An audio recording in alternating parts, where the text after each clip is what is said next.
Here we are. We're playing guitar. Theoretically, I'd be playing electric, where it'd be easier to push down and so forth.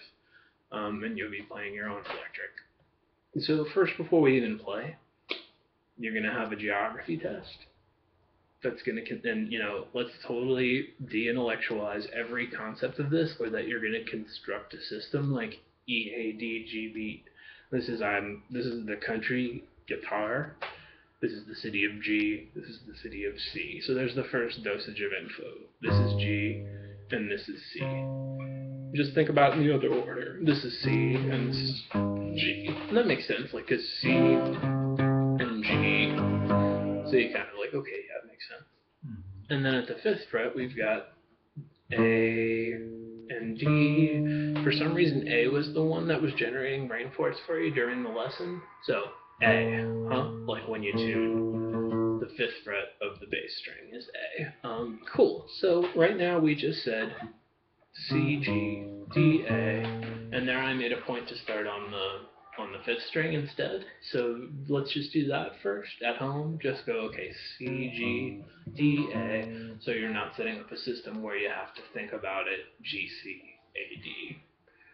So there's our first step, is just thinking about the 5th string first. But really, it just goes, these 4 dots have names. And when we do this dosage of info, great. So now you need to give yourself a geography test. And notice which things trip you out. Like, it's really just walking into a room, meeting 4 people and remembering their names. So if you want to do this literally, just grab like 4 note cards, write G, C, A, D, shuffle them up, flip them over. If you don't have confidence in your own ability to randomize or whatever, or actually do it, and you're going to start getting 100 on that quiz really fast when you're not in a lesson with me filling on the spot. And don't guess, take however long it takes, but you're not allowed to think at all about this is G, so this is A. We're just assigning names to dots. So please stop and learn those 4 landmarks. Cool. And then a second dosage of info is that at the 7th fret, we've got B and E. I'll turn this around for you now if you want. But anyway, cool. So, and there's an example of our whole approach to stuff, which is that we're going to break them into small sections and finish as we go. If I was just like, here's these 6 dots, we did it all at once, that would actually be considerably more difficult than just learning the first 4 cities and then being like, while we're at it, B, E. So now you need 6 note cards, and still just group it as the first 4 and then these 2, So that's it. And the vast majority of our rhythm guitar playing takes place below the 7th fret.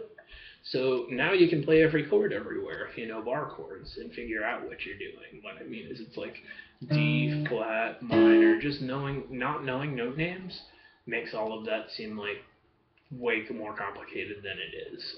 The way it actually goes is we can use the shapes of E chords and A chords to play every major and minor chord everywhere. I'm assuming you know bar chords, am I correct? Some of them, yeah. Yeah, okay, cool. So I just mean there's these ones that are based on E shapes, where I'm like a human capo, and I'm making an E major shape, or an E minor shape, and then there's these ones where we do the flop down uncomfortable A shape, and then A minor. But either way, the point is rhythm guitar goes, it's like, I'm going to play D something or other. So knowing these note names, lickety split, rather than having to think about it, means that you can play every chord everywhere. And we'll round out your bar chord thing, knowledge if you want. While we're at it, all I was doing, the first grouping's really easy to picture. Like, I'm E major, E minor, and this is G. So that was just G and G minor. So when we're playing the A shapes, just pretend there isn't a 6th string. Pretend the instrument's here down, like when you're picturing a C chord or something. And what we're doing is, I'm a human capo, and I'm playing A major, and that's the hard one. All of these other ones are super easy. And then if we think about how an A minor chord looks, it's the same shape that was major up here. You just make your A major into an A minor, thinking about how A minor looks. What your hand thinks it's doing is correct. Like, how does an A minor chord look in first position? If you need to do it, you can literally play A minor in first position. A minor. I'm drawing. Okay, cool. So never mind. So A minor's this one, And if you ever are doing this where you use like these fingers for E or something, cease. It doesn't just go, then I'll play a bar chord. You're using your strong fingers. And A minor, so A minor is this one, like in all those songs. It's the same exact shape as E major. You just move it down towards the ground. So, come on, I can do this. yeah, I can't really pause the video, so can you play E for me? E major, not E minor, but E major, just E. Your first finger just wasn't where I thought it was, not E7, just the chord E. Just the chord. It involves 3 fingers. I'm currently doing it. Yeah, like E major, exactly. Or, you know, you're never, yeah, that one, what you were just doing here, that's E. Okay. Cool. So if you don't know this stuff, let's just stop the conversation. But do you actually know that's E, and you were just having a brain fart? I used to know it was an E. Oh, okay, never mind. Disregard all the shit I just said about bar chords. So we had a 4:30 to 6:00 moment of realizing that we need to learn some first position chords. That'll come back to bite you in the ass. Let's make this simple. There's E major and E minor. Grab a chord book, look them up. And then A major, which is like the 3 across one, however you want to do it. If you are going to do it like that, you want to use your first finger, because there's going to be all these contexts where you do shit out in front of it. So yeah, and then A minor is the same exact shape as E major. You're just on the next string grouping down towards the ground.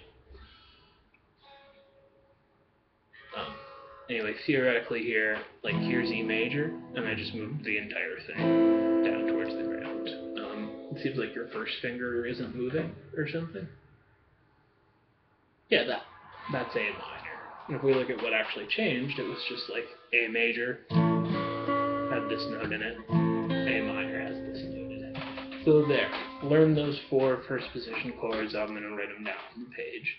And again, this is not actually a difficult memorization task. There's fuck all to it. It's just deciding you have assigned a name to 4 different things. Let's notice that a thing you do is, I'm going to make 2 separate videos now, decided, like exercises and structure, and then the riff.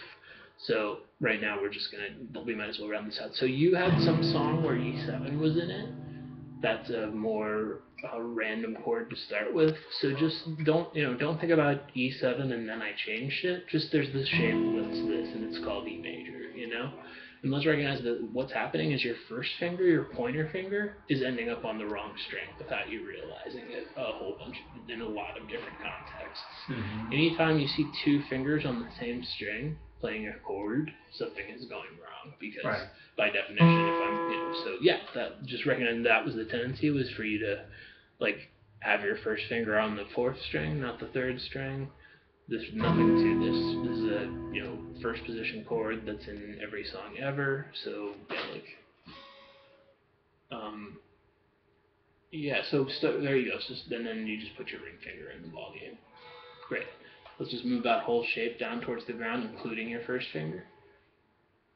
Great. There's A minor. So in A major you already know. So no big deal. So E and E minor. You probably already know E minor, like the 2 notes one. Great, so a better way to think about E major would be E minor with my first finger in there too. Yeah, major, minor, major, minor. Great, so you know E and A and stuff. Great, so at 9:00, and I will write this down. I'm just going to draw a little thing so I remember to. 9 minutes in, we're going to start talking about pentatonic and just do the exercises, and then we'll do the riffs on a different video. Great, so we still totally, and I'm just playing it in the key you learned it in, the A minor pentatonic. And this is for you at home later. Okay. Please don't play now, it's all good. So on the 6th string, we're still using our picky in this position, because when we're on those strings, we do tend to be playing single note type runs. We might bend there, but when we bend here, it's just like that type of thing, as opposed to some kind of, that doesn't happen much. However, our most common bend notes are on the 3rd string, and on the 1st string, and the 2nd string. So yeah, you're going to use your pinky here, and then you're done with it. And it's going to involve this. So when you're playing this scale for the first time, don't play in rhythm, and don't come back up the pattern. Don't turn it into a song. You're just going over a hand movement that you're going to utilize in different contexts. The thing we noticed is that it's your tendency to ride your whole hand up here like this, which is making a huge percentage of your fingers not available to you. So just hook your thumb over the top, make that C shape. There's two total thumb positions. There's this one, which is for first position chords and these types of phrasings. And then there's classical thumb position, which is for I have to reach and I'm playing bar chords. Right now we're going to be playing exclusively in comfortable thumb over top position. Yeah, so just, without the concept of rhythm existing, just right here, avoid the temptation to go like that. I know there's a dot there and shit, but we're just, we're going like this. So just stop, pause your video, and just go up that until you actually feel like you can do it pretty well.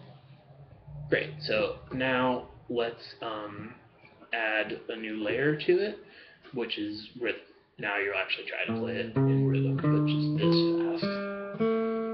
And just let's add the concept of your middle finger coming along for the ride, being attached to your ring finger, which hasn't mattered yet, but when we start to bend and so forth, it will be most easily illustrated. So then our third version of this is going to be you come up and back down this scale. So stop and get good at those. Just I walk up, I walk down. Don't start coming back down the pattern until you already do down, okay, so much easier. Then coming back will feel like a formality rather than something you have to reason now. Kick ass. So then now we're just going to add and I bend here often. So you're going to just go, I'm marking up the pattern and just do any kind of bend there. There we're using all three of our fingers. It's not this, it's this, all of them. And your first finger's still on the string. And that's, we're not seesawing. Should have mentioned that sooner. You're doing this with, I'm pushing down one finger, I'm pushing down two fingers. And coming back down illustrates that better. So no seesawing whatsoever. And maybe it's even better that I didn't even mention that until now.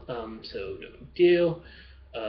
Cool, so there we are. And so now you're just going, and I bend here, and I bend here, and I bend here. And then structurally, we added that, out in front of this, there's this 10, 8, 10, 8, 9, and then kind of never mind the low strings. So, and that speaks to why we use this finger here. So we end up like this, and we bend and so forth. And then we decided back behind it in the same key, there's this 3, 5, 3, 5 on the low strings. That's a huge percent of what people actually end up playing when you see them playing phrasings around blues box 1. So just stop, explore that, and now I'm going to start a new video.